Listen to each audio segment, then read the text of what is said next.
Tonight's guest, former black shirt, and he's in the club again, Bo Ruud. Yes. How you doing, Bo? How's it going on, man? I'm doing great, guys. Thanks for having me. Pretty good. I look around and I see the black shirts the way they're playing now. And when you watch them play this way, even in Cincinnati, outside of a couple of big plays, what's your feeling about what's happened over these last few years? Well, I mean, obviously, we've had some great performances the last handful of years, especially against some really good teams. I think, we were almost surprised by how good we've been at times the last few years. I think this year's unique, though. It's probably the most uncertain we are about what we've got on the defense. So, we've been kind of waiting to see. I think this is the week, the Michigan week here, that we're going to learn a lot more about our defense. And I think specifically that front seven. The back four, I think we know what we got. We got some depth there, and we got some solid play right now. But I think that defensive line, we're really trying to understand, who are we? What do we got there? Right. So I'm really excited to see that front seven and just how they play against a Big Ten team. Yeah, but I've always talked about this defense and within the 3-3-5. We've shown an ability to do this in the past, but we've had guys who played a lot of football, Ty, Nash, some other players who now have transferred, but a lot of movement up front. What you have to do sometimes, whether you're bringing a linebacker downhill, because you only got three guys up there, maybe an outside linebacker, bringing 4 or 5, but when that kind of movement has gone up front, put yourself back there as a linebacker. When you and I were playing, we moved a little bit, but not a ton. We were a 4-3. But do you like a lot of movement up front? Does it clean stuff up for a linebacker? Or do you like to know, I got this gap and it's going to stay here? What is your thought when your D-line's moving around a lot? As a linebacker, you just like them to keep them off you. I need him to just get them off me, get them away from me. But I think movement is kind of chaos. So I don't know that as a linebacker you necessarily like it because it's maybe less clear. So as a linebacker, I like at least define what do I got, right? You need to know your gap, you need to know your coverage, and you got to kind of adjust off that. So I don't know. I've never played in a 3-3-5, so it's hard for me to know if I'd like it or not. But the trade-off is maybe there's a little bit more muck to deal with, but it confuses the offense more. So it's always a trade-off. What are you trying to do? So I don't really know as much about the 3-3-5. I would probably say I like it a little cleaner, but obviously I've never done that. So.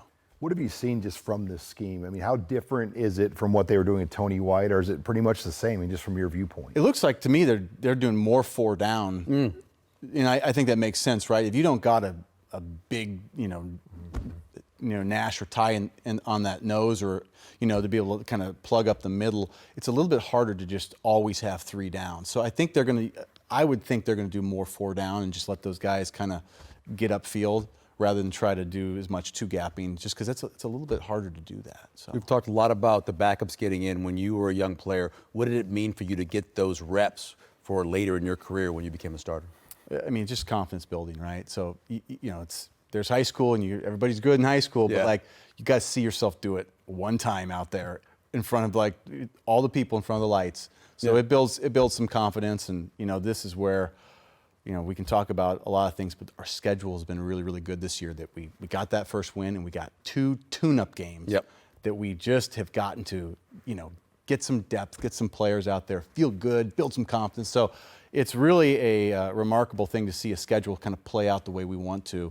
And, like I say, we're building depth because of it. So. What do you think about, I think, I talked about last week, burning questions as maturity of this football team. You learned a lot about Nebraska, not preparing the right way for Houston Christian, knowing who you got coming up. But does that speak to the maturity of this team and the standard? It seems like it's higher than it has been in years past. Yeah, I mean, it seems like we're doing a lot of things right. It seems to me that, not only are we, not looking past anybody, but I just am seeing it seems like a cleaner football game. We're looking very well coached. We're not making a lot of dumb mistakes, and you watch the teams we're playing are kind of making them. So in the short sample we got, we are looking like a well-coached football team to me.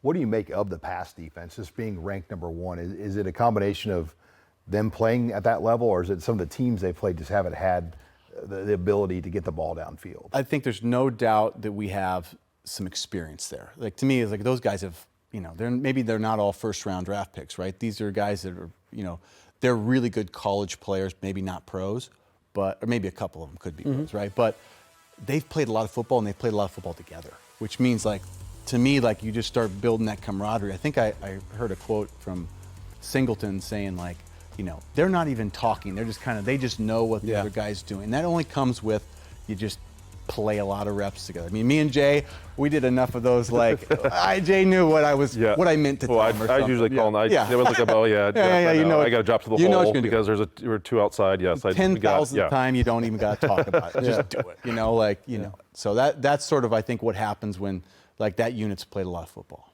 It's a random question. I know you played for Bill Belichick.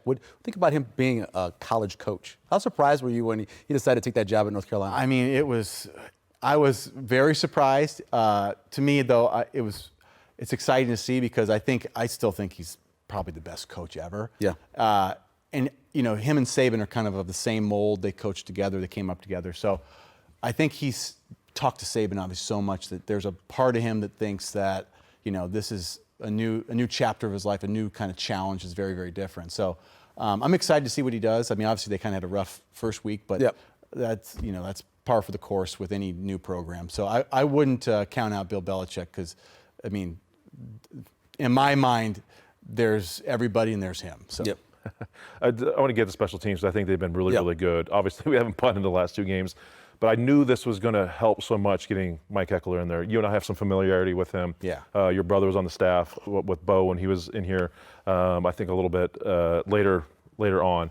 But his energy and he's been so many other places, come from Tennessee, but the execution and just how he's kind of overturned what was, let's be honest, it was poor special teams the last 4 or 5 years. Yep. Well, one thing Mike never lacks is energy and enthusiasm. The guy is like, he's a machine, right? Yep.